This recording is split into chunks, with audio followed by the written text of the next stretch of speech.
Hello friends, welcome back to NS English Academy. This is Sonia and let's continue our PYQ series जहां मैं आपको specific writers से जितने भी आपके पास पेपर्स में क्वेश्चंस पूछे गए हैं टॉपिक वाइज मैं आप लोगों के साथ प्रैक्टिस कराती हूँ एज वेल मैं आपको एक्सप्लेन करती हूँ ideas of major works written by a particular writer that help you in your upcoming exam, and we will also discuss the key areas that can be or in future can be asked in your examination. Friends, if you are new to my channel, don't forget to subscribe my channel, and if you like the content I discuss with you all, please like this video. चलिए without having much time, let's start. T.S. Eliot. First question we have. So guys, before to know the first question regarding T.S. Eliot, let's revise major facts regarding this particular writer which is most important for your exam point of view. So friends, T.S. Eliot, right? Let's revise 1888 birth year, इनका timeline, ठीक है. 1915, the year when he published his first major poem named The Love Song of J. Alfred Prufrock. The Love Song, J. Alfred Prufrock. मैं running hand से लिख रही हूँ, अगर कुछ मिस्टेक हो तो please guys sorry for that. 1915 में इनका ये फर्स्ट मेजर पोएम है and after that 1919 what he did, wrote the important essays. ठीक है, इन्होंने अपने इम्पॉर्टेंट एसेज लिखे थे. Remember, just revise them. First we have tradition and individual talent, in which he emphasized the role of tradition in poetry, right? Tradition and individual talent. ठीक है. Next we have Hamlet and his problem. Hamlet and his problem, right? This is the essay in which he introduced or आप बोल सकते हो he talks about objective correlative which have been asked many time in your examination, like in matching question and of course separate question also. Examiner have been asked regarding this particular बोल सकते concept of T.S. Eliot which he introduced in his essay Hamlet and his problem, objective correlative, right? Now let's revise with me. 1922, the year when he published his most important or revolutionary famous modernist poem, The Wasteland, which was divided into 5 sections. Remember, और उन सभी 5 sections को आपको chronology में देखना है. And friends, 1927, the year when he became a British citizen. He became British citizen, right, and converted to the Church of England. Converted to a Church of England, right? ये जो मैं आपको years बता रही हूँ इनको आपको ध्यान में रखना है, ठीक है, रिगार्डिंग आपके T.S. Eliot. अच्छा, 1930 में क्या होता है after 1927? 1930, the year when T.S. Eliot wrote Ash Wednesday इन्होंने लिखा था. That is reflecting his new faith. इसमें आपको इनका न्यू फेथ नज़र आएगा इनके इस पर्टिकुलर Ash Wednesday में. After that he wrote 1935 Murder in the Cathedral, a words play about Thomas Becket. 1935 Murder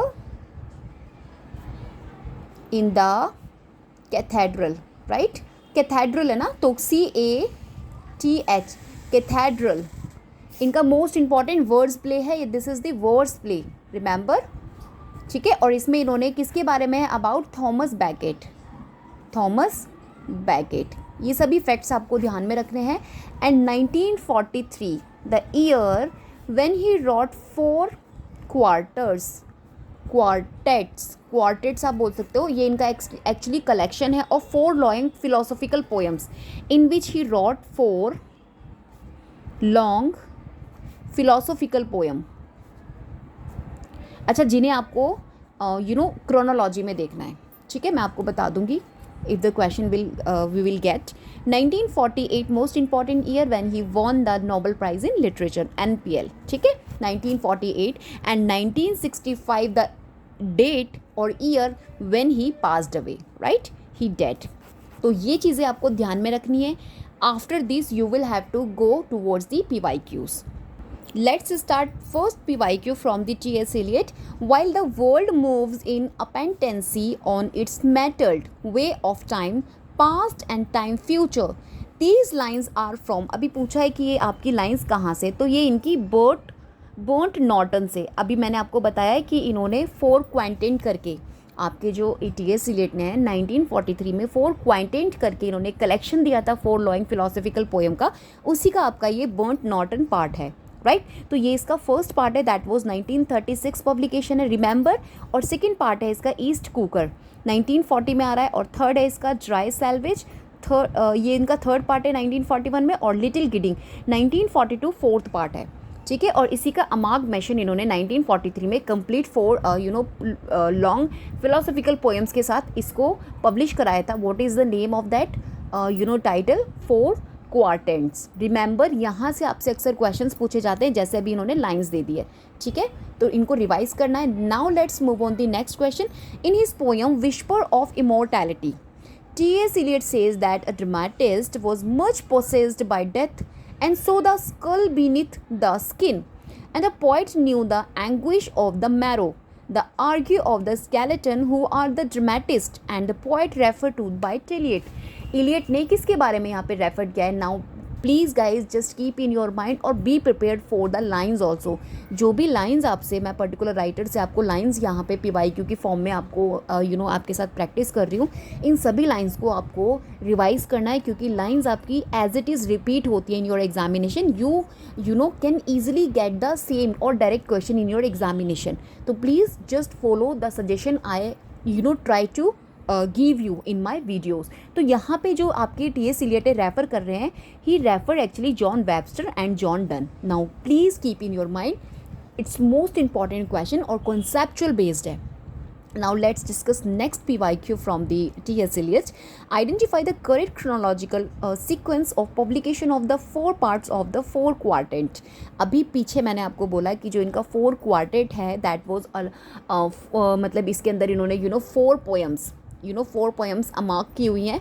means आप बोल सकते हो कलेक्शन है आपकी 4 लॉन्ग फिलोसफिकल पोएम्स का.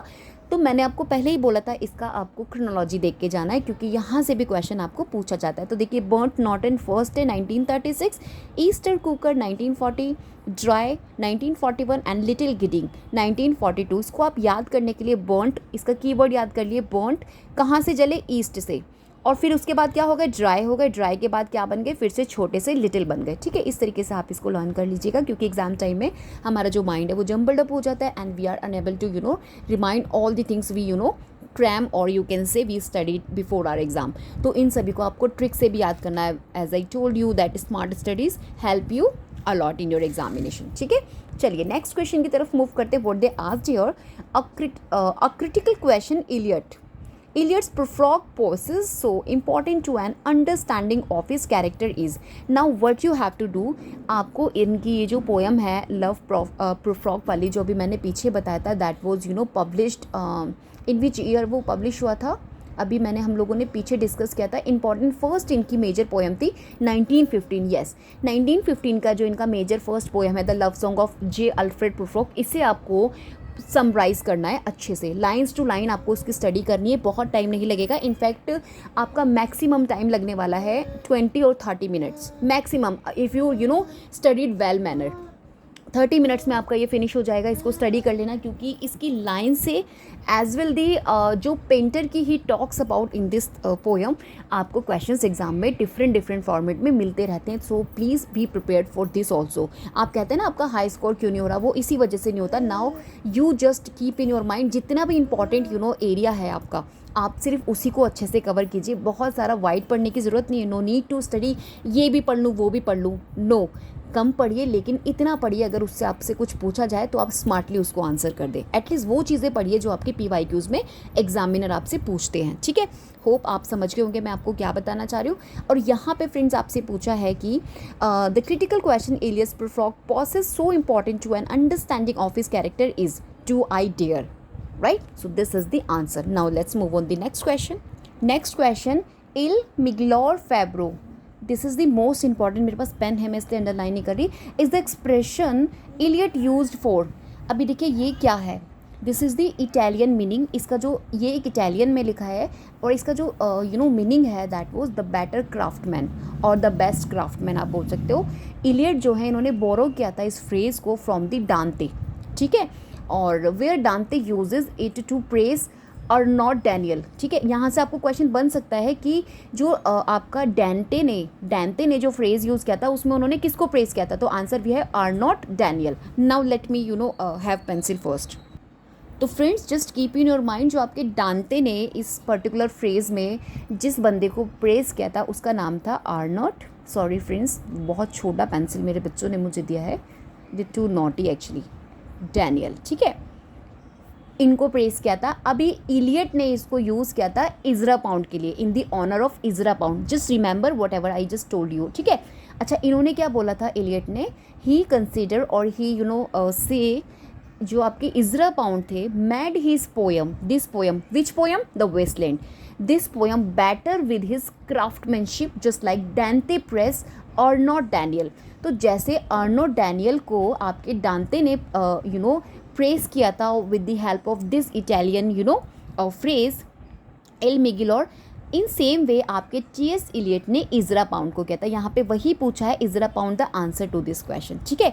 इस तरीके से आपको अपने कॉन्सेप्ट्स क्लियर करने हैं. और फ्रेंड्स अगर आप इस तरीके से स्टडी करते हैं और रिवाइज करते हैं अपने PYQs के साथ ऑप्शंस को भी, इट विल हेल्प यू, ठीक है. चलिए let's move on the next question.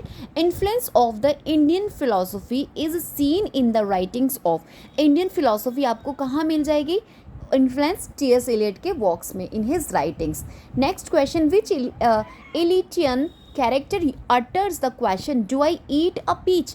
वो कौन से इलियट के कैरेक्टर हैं जिन्होंने ये बात बोली. ऑफकोर्स द आंसर भी है प्रोफ्रॉग इन दी पोयम, जो इनकी 1915 में पब्लिश हुई थी, फर्स्ट मेजर पोयम, ठीक है.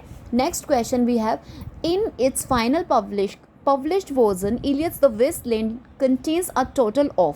अभी कितनी लाइंस थी, देखिए एग्जैक्ट लाइंस 433 और 434 का रेशियो रहता है. अगर आपको options, depends on your options कि आपको ऑप्शन कौन सा मिलता है, तो इसके नियर बाय जो ऑप्शंस होगा आप उसको क्लिक करेंगे, क्योंकि एग्जामिनर के अकॉर्डिंग हमारा आंसर राइट होता है. तो सम टाइम जो एग्जामिनर होते हैं आपको 433 दे देते हैं and some time 434. I understand. यहाँ पर आप लोग थोड़े कन्फ्यूज़ हो सकते हैं. नहीं, यहाँ पे 334 है, 43, ठीक है. तो रिमेंबर 433 और 434 both the right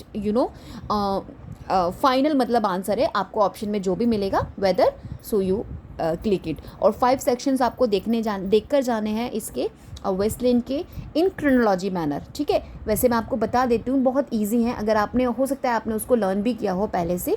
so easiest way में, like first we have the burial of the dead, game of chess, the fire sermon, death by water, what the thunder said, ठीक है. These 5 section which was divided into of the Waste Land, जो इनकी 1922 publication poem है, इसके अंदर इन्होंने divide किया इन 5 sections को, ठीक है. Just keep in your mind. Now let's move on the next question. In which of the following scenes of the Waste Land we have a departure from standard English. वो कौन सा सीन था, the pub scene. वो pub scene था जहाँ पे आपको क्या देखने मिलेगा, we have a departure from the standard English, ठीक है. Let's move on the next long question.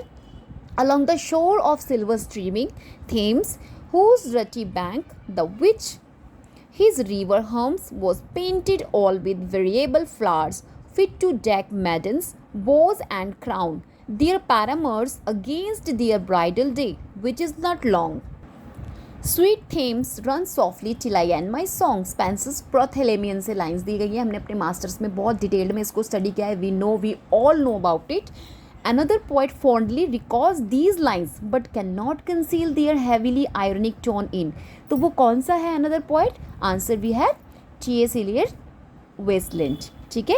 ये आपका स्पेंसर का प्रोथेलेमियन है. और इसके बाद इसको किसने यहाँ पे पूछा है, वो कौन सा पोइट है जिसने फॉन्डली रिकॉल किया है इन लाइन्स को, तो आपके टी.एस. इलियट की जब वेस्टलैंड में भी ये सेम लाइंस आपको देखने मिल जाएंगे रिगार्डिंग थेम्स रिवर, राइट। चलिए let's move on the next question.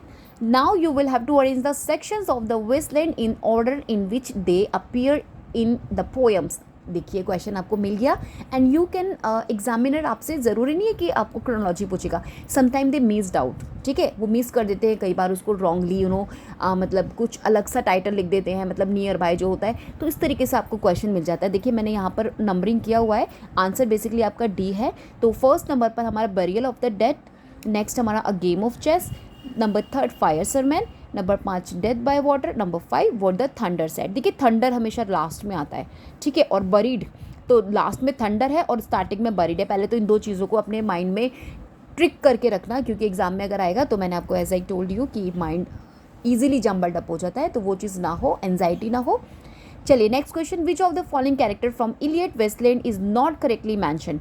तो यहाँ पे करेक्टली नॉट पूछा है, नॉट का बहुत ध्यान रखना है। द मर्चेंट फ्रॉम यूजिनिडस, ठीक है, यूजीनाइड्स है ना, Eugenides. The merchant from Eugenides ये आपका करेक्ट नहीं है, otherwise the typist, right. Madame Sosostris, the young man, carbuncular, ये सभी आपके जो कैरेक्टर्स है इलियट के वेस्टलैंड में आपको मिल जाएंगे, करेक्टली मैंशन हैं। बट ये जो मर्चेंट फ्रॉम यूजिनाइड्स हैं इनको नहीं, ये मतलब मेंशन नहीं है, ठीक है, इनका थोड़ा नेम अलग है, मैं प्रोनाउंस अच्छे से नहीं कर पा रही। नेक्स्ट क्वेश्चन देखते हैं, which of the following is not, again the not mention as part of the London local in the Waste Land. अभी आपको कौन सा बताना है, द किंग अर्दर स्ट्रीट, ये आपका नहीं है मेंशन, अदरवाइज आपके Magnus Martyr, saint Magnus Martyr, saint Mary Woolnoth और लोअर थैम्स स्ट्रीट, ये सभी आपके मेंशन है, लंदन, ठीक है, remember. Next question, which popular nursery rhyme is mention at the end of the waste land, London Bridge is falling down, most important, have been asked in your examination. Next question, T S. Eliot found spiritual support, spiritual support इन्हें कहाँ से मिली थी, Christianity से, ठीक है। Next question we have identify the title that were published the 1920s। अभी वो कौन से टाइटल हैं जो आपके 1920s में पब्लिश हुए, एक तो द टावर येट्स का 1920s रिमेंबर 20s लिखा है, ठीक है, 1920 एग्जैक्टली नहीं लिखा, तो प्लीज़ डोंट कंफ्यूज। तो द टावर हो गया, ये इनका कलेक्शन है आपके W.B. येट्स की पोएट्री का। द वेस्टलैंड हो गया 1922 अराउंड है 1920s के। The road of Wigan pier, ये जॉर्ज ऑरवेल का 1937 बुक है, तो ये आपके 19 उसके हो गए, नहीं ये नहीं होगा क्योंकि 1937 है, we are just talking about the 20s, ठीक है। तो 20, 22, 23, 27, 24, तो जितना भी होगा तो वो आपका इसमें आएगा। तो द टावर और द वेस्टलैंड ये दोनों इसके आंसर है, अदरवाइज ये लुक स्ट्रेंजर ये W.H. ऑर्डन का 1936 पब्लिकेशन है, तो आपका first and D this is not the answer, otherwise the tower the waste land ये दोनों आपके 1920s के पब्लिश्ड है, ठीक है। यहाँ से भी आपको क्वेश्चन रिवाइज हो गया होगा। Now let's discuss Evelyn Waugh once complaint, इन्होंने एक बार कंप्लेन किया था दैट टी.एस. इलियट जो थे उनकी पोएम थी 1909-25 तक was marvellously good but very hard to understand. The most pessimistic novel Waugh wrote was called, वो कौन सी थी पैसिमिस्टिक जो उन्होंने नॉवल लिखी थी, द हैंडफुल ऑफ डस्ट, ठीक है, 1934 पब्लिकेशन, तो आंसर है इसका, ठीक है। और वो किसके उसमें लिखा था, द वेस्टलैंड, तो यही इसका आंसर है। Now let's discuss poem and he owned the title too, तो वहीं से आएगा ना, द हैंडफुल डस्ट आएगा, और कहाँ से आया, वेस्टलैंड से आया, रिमेंबर। चलिए now let's discuss next question, the Gerontion T S. Eliot says, right, Gerontion T S. Eliot says, ये इनका 1920 का है, ठीक है, has many cunning passages, contrived corridors and issues deceives with whispering ambitions, guides us by vanities। Answer है यहाँ पे what is Elliot subject का, यहाँ पे इलियट का सब्जेक्ट क्या था, history. Next question, in Eliot's love song of J. Alfred Prufrock, who among the following painters is the subject of conversation among the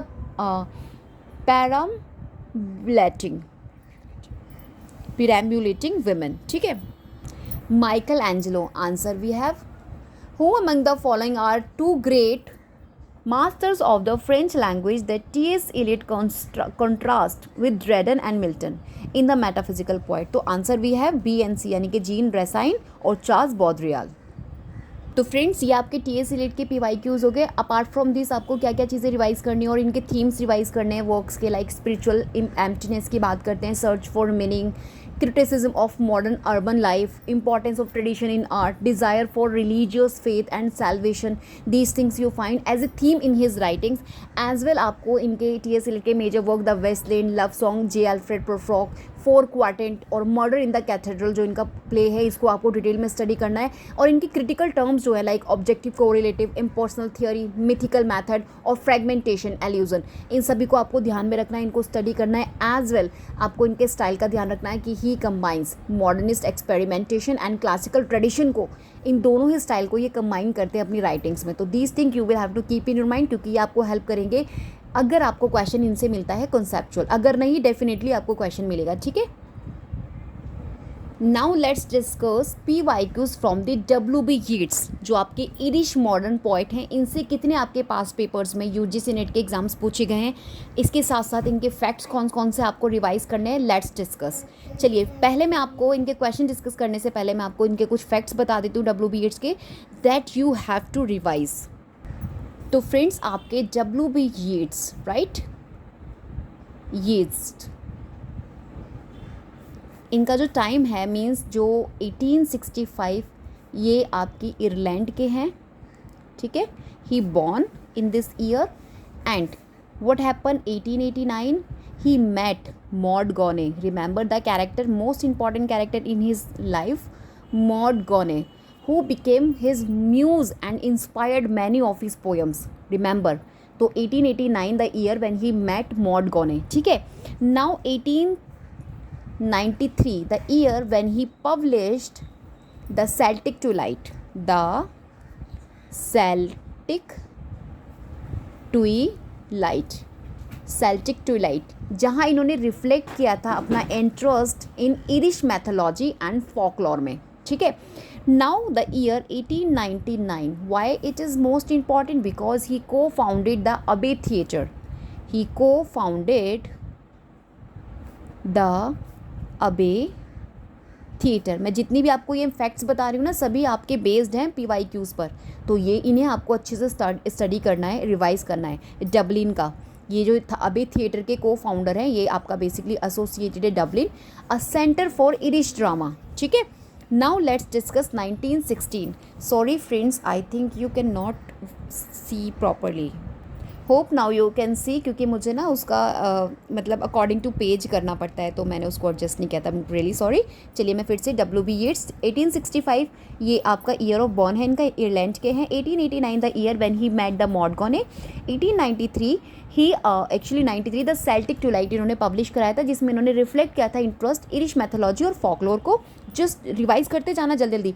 1899 ये को फाउंडेड थे किसके, एबे थिएटर के, जो आपका डबलिन का है एंड बेस्ड है और सेंटर है फॉर इरिश ड्रामा पर। 1916 क्या किया था इन्होंने, Easter 1916, Easter 1916 was written inspired by the Irish rebellion से, ठीक है। और 1923 द ईयर, 1920 में इसको फिर पब्लिश कराया था बाद में, ठीक है, इसका फाइनल वर्जन में। रिमेंबर अभी जो 1923 he won Nobel prize in literature for his inspired poetry which give expression to the spirit of a whole nation, that's why he won the Nobel prize in literature in 1923, ठीक है। अभी 1923 8 में क्या होता है, the tower, the tower क्या है ये इनका कलेक्शन है in which he wrote his most famous poems just like sailing to Byzantium, इसी का पार्ट है, ठीक है। 1933 the year he published the Winding Stair and other poems including Byzantium, Selling to Byzantium other है और Byzantium इनकी another poem है, जो इनकी कहाँ किस में हुई थी, The Winding Stair and other poems में, ये भी इनका कलेक्शन है, The Winding Stair, remember, and other poems, ठीक है। तो इसमें इन्होंने बाइजेंटियम भी है और लास्ट इनका 1939 ही पास्ड अवे, ठीक है। चलिए अब इनके क्वेश्चंस देखते हैं हम, जो आपके PYQs हैं। Now let's check. तो फर्स्ट PYQ और पास्ट पेपर्स में से क्वेश्चन है हमारे पास, the line moments of unageing intellect occurs in Yeats कौन सी इनकी पोएम से है? सेलिंग टू बाइजेंटियम से। मोस्ट इंपॉर्टेंट है, रिपीटेड मैनी टाइम, आपको sailing to Byzantium line to line study करके जाना है, क्योंकि पर्टिकुलर W.B. येट्स की पोएम से आपको लास्ट में जो हमें क्वेश्चन मिलता है ना, जिसमें हमें पोएम मिलती है और उससे उस पर बेस्ड हमें 5 क्वेश्चंस मिलते हैं, तो इनकी डायरेक्टली पोएम भी दे दी जाती हैं, तो please keep in your mind, ठीक है। जॉन डन की भी दे देते हैं, आपके मेटाफिजिकल जो पोइट है उनकी भी पोएम्स आपको उठा के देते थे, एंड W.B. येट्स की भी आपको दे देते हैं, तो प्लीज़ आपको इनको लाइन टू लाइन स्टडी करना है, इस पर्टिकुलर को, सेलिंग टू बाइजेंटियम को, ठीक है। Now let's move on the second question. In which of the following work Yeats developed his theory of gyres, है ना, गायरीज और जायरीज, दिस इज, तो ये जो इनकी थियोरी थी इन्होंने किस में किया था? Of vision. अच्छा फ्रेंड्स, ये जो इनका ये है आपका जायरीज और गायरीज आप इसको बोल सकते हैं, जो थ्योरी इन्होंने डेवलप की थी, क्या था ये बेसिकली? तो ये जो गायरीज था आपका, ये एक स्पिरिचुअल था, मतलब कि एक कोन की जो शेप होती है ना, उसी का सिंबल है। येट्स यूज्ड टू डिस्क्राइब, इन्होंने क्यों इसको यूज़ किया था? येट्स ने इसको cycle of history, time and human life को कहीं ना कहीं डिस्क्राइब करने के लिए यूज़ किया था। रिमेंबर दिस थिंग ऑल्सो, और he introduce this idea in his mystical book, जो इनका अ विज़न नाम का मिस्टिकल बुक है 1925 में, ठीक है, इसमें इन्होंने किया था। Remember this thing also, according to Yeats जो हिस्ट्री एंड ह्यूमन इवेंट्स थे वो मूव इन स्पायरल्स, वो इसी देखिए इस तरीके से वो स्पायरल की तरह घूमते रहते हैं, ऐसा मानना था, ठीक है, स्ट्रेट लाइंस में घूमते रहते हैं, meaning what was will return but changed, जो भी आप करेंगे आपको मिलेगा वापस, लेकिन थोड़ा चेंज शेप में मिलेगा, तो ये मतलब इनका एक सिंबॉलिक मीनिंग था इस पर्टिकुलर इसका, ठीक है। And now let's move on the next question. Yeats sailing to Byzantium is about, किसके बारे में? Sailing to Byzantium, regenerating the art and culture that existed in Byzantium, इसके बारे में इनका ये, ठीक है। Let's move on the next one. Being so caught up, so mastered by the brute dash of the air, did she put on his knowledge with his power before the dash beak could let her drop. Yeats, Leda and Swan. Choose the right words, the blanks. देखो Leda and the swan भी आपको study करना है, बहुत छोटा सा है इनका ये भी पोयम, और इसका लेकिन जो मीनिंग है ना, सिंबॉलिक मीनिंग जो है वो बहुत ही ज़्यादा प्रोफाउंड है, इसे भी आप देख के जाना, यहाँ से भी आपको सिम्बोलाइज और क्या सिम्बोलाइज कर रहा है वर्ड, यहाँ से क्वेश्चन बनते हैं as well, they can ask you the idea of this particular poem, तो इसको भी आपको स्टडी करना है, लाइन्स आपको पूछ ली जाती हैं, तो please keep in your mind. Blood indifferent, ठीक है, आंसर यहाँ पर ये है। Now let's move on the next question. What of the following images is not, remember the not part of the W.H. Auden's poem in memory of W.B. Yeats, जो आपके W.H. Auden की poem है in memory of W.B. Yeats इन्होंने लिखा था, तो यहाँ पे इन्होंने पूछा है कौन सा पार्ट नहीं है, तो answer we have D, memory scattering like the beats, otherwise ये सभी इनके पार्ट है, इनको रीड कर लेना तो आपका रिवाइज हो जाएगा concept. Next question, in a poem in memory of major Robert George Gregory, Lady Gregory's son, W.B. Yeats mentioned an Irish writer who had found his inspiration in a most desolate stony place, that he came towards nightfall upon a race, passionate and simple like his heart. Who is the writer? देखिए long question को 2 बार पढ़ने की ज़रूरत है, इसमें पूछा कुछ नहीं जाता, क्वेश्चन सिर्फ आपका ये है, but they have mentioned all the lines to make you confused in your examination. That's why in questions को प्लीज़ ज़रूर से आंसर कीजिएगा, क्योंकि आपके easy questions होते हैं इनके आंसर, बस आप उसका क्वेश्चन देख के घबरा जाते हैं, ठीक है, इसको पीस माइंड से आपको स्टडी करना है। आंसर यहाँ पे सिंपल सा है, we have B option, J.M. Synge, ठीक है। ये जो आपकी लेडी ग्रेगरी है ना, ये भी वन ऑफ द मेंबर हैं आपकी अबे थिएटर की। Next question, W.B. Yeats Easter 1960 is, क्या है ये? A response to a major political uprising का रिस्पॉन्स है ये, ठीक है। Now let's discuss next question. The year 1939 proved to be a crucial year for 2 important writers in England, identify correct phrase below, तो अभी आपको आइडेंटिफाई करना, A answer है for Yeats, who died, for Auden who left England for the US। Next question we have, which of the following is the correct chronological sequence. Chronology आपको देख के जाने W.B. येट्स के ऑलमोस्ट पोएम्स कलेक्शन एंड इनके जो plays हैं, he wrote actually plays also, तो उन सभी chronology and year of publication आपको देख के जाना है, और जितना things you will have to study in detailed manner, like मैंने अभी आपको सेलिंग टू बाइजेंटियम बताया, लेडा एंड स्वैन बताया, और सेकेंड कॉमिंग आपको करना है इनका आइडियाज़ क्या है पब्लिकेशन का, बेसिकली किस कलेक्शन में, द टावर इनका कलेक्शन देख के जाना है और जितनी भी उसमें पोएम्स लिखे हैं उसको एक बार गो थ्रो करके जाना है। तो आप अगर इतना स्टडी करते हैं डब्ल्यू बी ईट्स से और इन सभी पास्ट पेपर्स को आपको देखना है, देख ही रहे हैं आप लोग कैसा पूछा जा रहा है, तो ये आपको बहुत हेल्प करेंगे। Now let's move on to the answer. The deserted village, poison tree, Ozymandias और द ब्लेस्ड मोजल, ये सभी क्या है, क्रोनोलॉजिकल सीक्वेंस में है according to year of publication. Desert, और ये डिफरेंट डिफरेंट ऑथर ने लिखा है, keep in your mind, okay.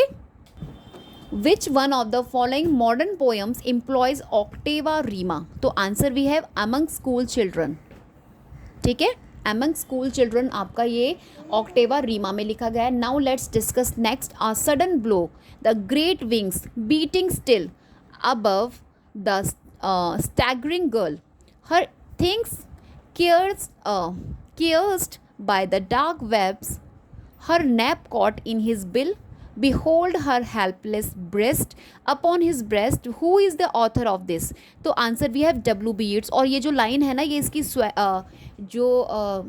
इनका क्या नाम था अभी मैं उसका बता रही थी, Leda and the swan, Leda and the swan से लिया गया है, ठीक है, तो remember.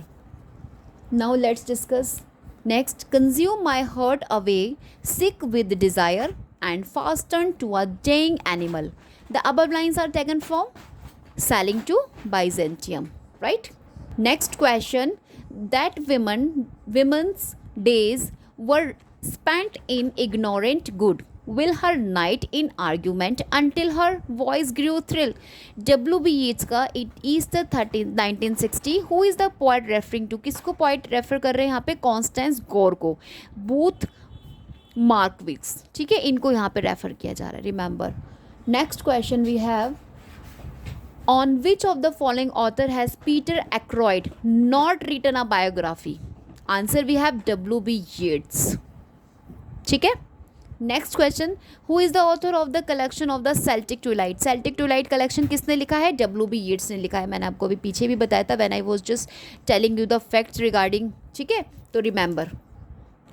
Let's discuss, match the following opening lines with their respective line title, ठीक है, लाइक 13 ब्लैक बर्ड्स, ये टाइटल है आपके, सिंपैथी एंड डार्कलिंग थ्रस्ट और लेडा एंड स्वैन से आपको लाइन्स दे रखे, आपको मैच करना है, बी इज़ द आंसर, यानी कि जो आपका ए है एसोसिएटेड है वो आपके थर्ड से, थर्ड कहाँ पे लिखा है, वेयर इज़, हाँ, द डार्कलिंग थ्रस्ट, ठीक है, द डार्कलिंग थ्रस्ट से आपकी ये वाली लाइन है, एंड बी आपका एसोसिएटेड है 4 से, अ सडन ब्लो एसोसिएटेड है आपका 4, where is 4, Leda and swan से, ठीक है, और आपका सी एसोसिएटेड है फर्स्ट से, सी यानी कि अमंग 20 स्नो माउंटेन्स एसोसिएटेड आपका किससे है, फर्स्ट, नहीं थर्ड से नहीं, हाँ फर्स्ट से एसोसिएटेड है ना सी, तो आपका ये कहाँ पे जाएगा, 13 ब्लैक बर्ड से, ठीक है, एंड आपका नेक्स्ट जो है डी, यानी कि I know what the cage bird feel, D आपका एसोसिएटेड है ऑप्शन नंबर सेकंड से, वेयर इज सेकंड,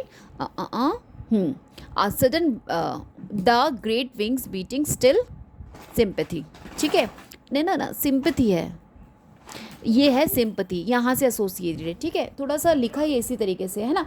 तो गाइज ये तो आपके हो गए W.B. Yeats के। Now let's move on the another important modern writer और पोएट फॉर उनके PYQs देख लेते हैं। So guys, after W.B. Yeats, let's discuss past papers from the Philip Larkin, most important one of the modern poet of your British literature। तो इनका जो timeline है 1922 इनका he born in England, remember। चलिए मैं आपको इनके फैक्ट्स पहले बता देती हूँ। फिलिप लार्किन, ठीक है, तो 1922 the year when he was born in England, ठीक है, एंड इनका जो फर्स्ट नॉवल था दैट वाज पब्लिश्ड जिल 1945 में पब्लिश हुआ है, एंड 1955 द ईयर जब इन्होंने पब्लिश करवाया था the less deceived,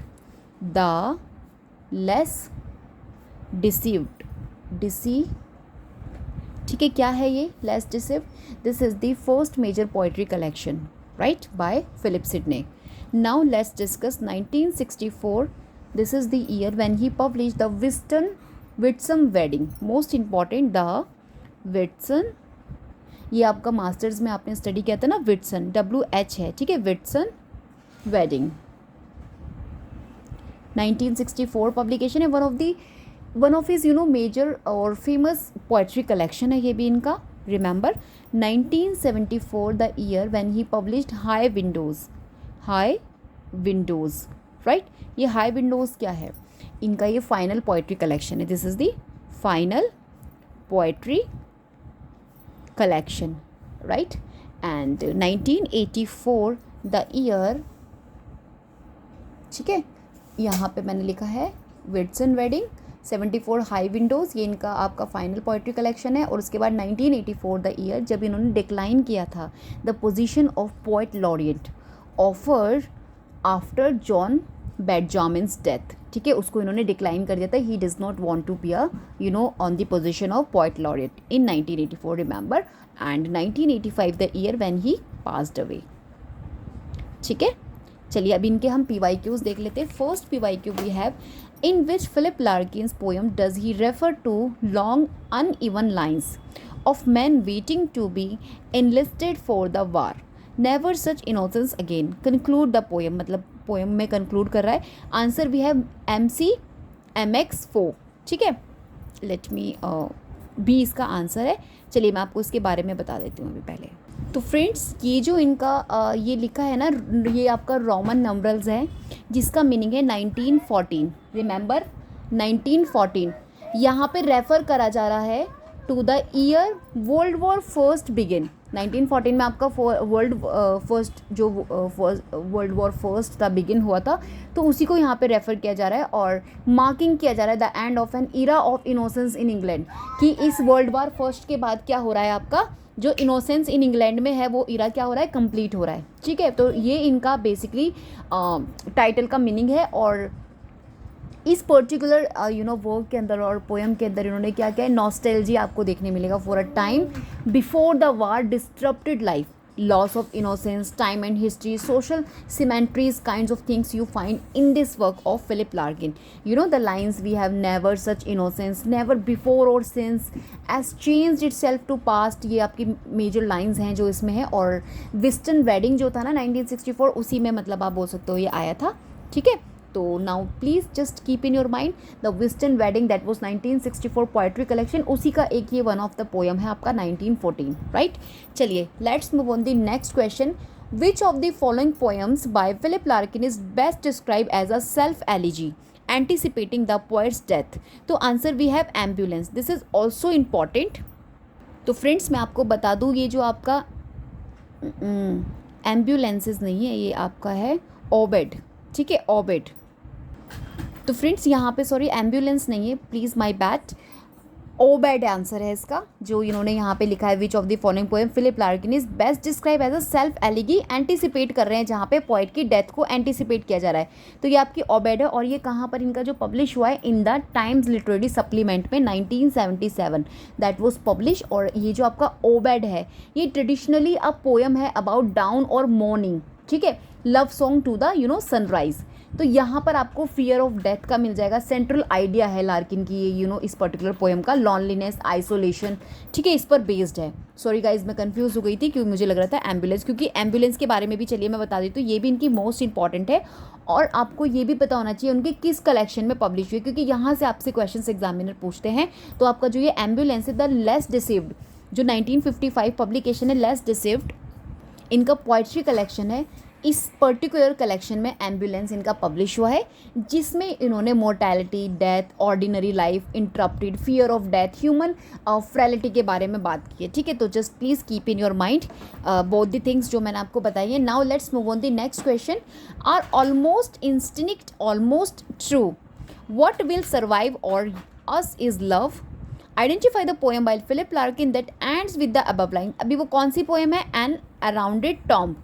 this is the poem जिसकी लास्ट लाइन्स है. मैंने आपसे कहा था इनकी लाइन्स मोस्ट इंपॉर्टेंट है इनकी पोएम्स की, देख के जाना. जो पूछी है वो रिपीट होती हैं, तो please just keep in your mind and be prepared. Which among the following poems by Philip Larkin records his impressions while traveling to London by train? So answer we have the Whitsun Wedding. Whitsun Wedding थी ना, जब वो train से जा रहे थे, तो उसमें मतलब ट्रैवलिंग दिखाया गया था, ट्रेन का सीन दिखाया गया था कि क्या क्या चीज़ पॉइंट जो है ऑब्जर्व कर रहे हैं while sitting in the train. तो these things you find. So यहाँ पर आंसर आपका यही है. Next question, which past post-war British poet ends a poem with the line get stewed book are a lot of crap. So answer we have Philip Larkin, right देखिए ये आपके सभी UGC NET के PYQs हैं, तो please आपको इससे idea लग जाना चाहिए कि आपसे किस तरीके के जो एग्जामिनर है क्वेश्चंस पुट करते हैं from the particular writers. That's why मैंने आपसे टॉपिक वाइज सिलेक्शन को ही मैंने आप लोगों के साथ वीडियो अपलोड करने की कोशिश की, सो दैट आपको एक पर्टिकुलर आइडिया लगता रहे आपके मेजर राइटर्स का. आपको ये नहीं अभी देखिए आप एक कोई भी पूरा पेपर क्वेश्चन सॉल्व करते हैं आपका यूजीसी नेट इंग्लिश लिटरेचर का, तो उसमें आपको मल्टीपल कंटेंट्स मिलते हैं, ठीक है. उन सभी को आप बहुत अच्छे ग्रेट लेवल में नहीं स्टडी कर सकते, I know, and we all can not actually cover all the things in great level. कोई हमारा कम प्रिपेयर्ड होता है, कोई हमारा अच्छा प्रिपेयर्ड होता है. तो जो आपका अच्छा प्रिपेयर्ड है उन सभी राइटर्स की PYQs को प्रैक्टिस कीजिए और उनको और अच्छा बनाइए और उनको प्रैक्टिस कीजिए, जिससे कि आप लोग अच्छे से आंसर कर दे if the question will from the conceptual based. ठीक है, now let's question match the poet with the collection. अभी आपको कलेक्शंस पता लग जाएंगे इस पर्टिकुलर क्वेश्चन से कि यहाँ पे कुछ पोइट्स हैं. आंसर वी हैव सी, यानी कि जो फर्स्ट आपका एसोसिएटेड है सी से, यानी कि फिलिप लार्किन जो है द लेस डिसिप्ड इन्हीं का है 1955. मैंने अभी पीछे आपको बताया. जॉर्ज हिल का एसोसिएशन है डी से, यानी कि द फॉर द अनफॉलन इनका कलेक्शन है. एंड ए जो है आपका एसोसिएटेड है थर्ड से टेड हग्स आपके लुप्रिकल और सीमस हैनी एसोसिएटेड है डूर इनटू द डार्क. तो now these are the collection of आपके रेस्पेक्टेड पोइट्स के. और जितने भी ये पोइट्स लिखे हैं ना, Larkin, Hill, Hughes and Heaney, important हैं, यहाँ से आपको क्वेश्चंस देखने मिलते हैं. Next question, Philip Larkin sad steps notice the way the moon dashes through clouds that blow loosely as cannon smoke to stand apart the poem allude to. Answer we have Philip Larkin, Astrophel and Stella. Remember? Next question. Which of the following poems by Philip Larkin deals with the trauma of a rape victim who says, even so distant I can taste the grief? Answer we have Desire.